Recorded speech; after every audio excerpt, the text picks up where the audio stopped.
جن لوگوں کی انا بہت مضبوط ہوتی ہے ان لوگوں کی شخصیت بہت کمزور رہ جاتی ہے۔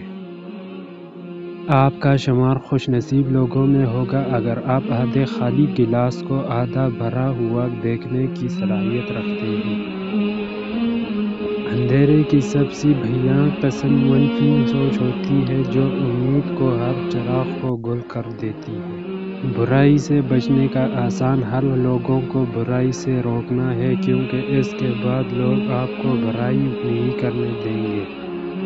مشکل میں اللہ کو یاد رکھنا مشکل نہیں، اصل مشکل آسانی میں اسے یاد رکھنا ہے۔ جتنی ذہانت کسی کی بات کا جواب دینے کے لیے ضروری ہے اسی سے کہیں زیادہ ذہانت اس کی بات کو سمجھنے کے لیے ضروری ہے۔ جن لوگوں کے دلوں میں نفرت ہوتی ہے وہ نفرت ہی پھیلاتے ہیں اور جن لوگوں کے دلوں میں محبت ہوتی ہے وہ محبت ہی پھیلاتے ہیں۔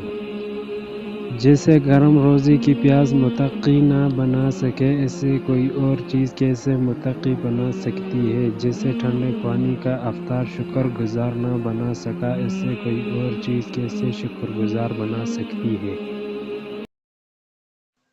جب کسی محرومی کا دکھ ستانے لگے تو اپنی ان نعمتوں کو شمار کریں جو اگر چھن گئی تو جینا مشکل ہو جائے گا۔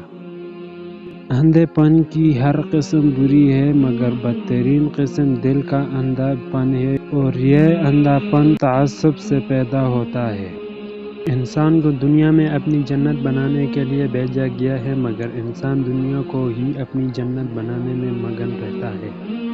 جو لوگ ایمان اور اخلاق کے راہ پر چلتے ہیں جنت خود ہی ان کی منزل بن جاتی ہے اور جو لوگ خواہش اور تعصب کی راہ پر چلتے ہیں جہنم خود بخود ان کی منزل بن جاتی ہے۔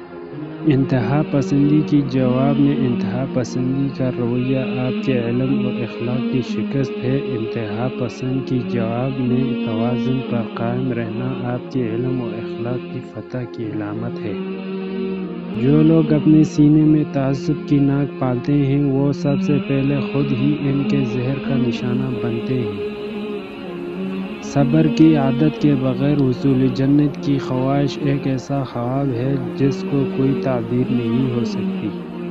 صبر بھی رنگ لاتا ہے اور غصہ بھی۔ صبر کے رنگوں سے زندگی حسین ہو جاتی ہے اور غصے کا رنگ محبت کے ہر رنگ کو نگل جاتا ہے۔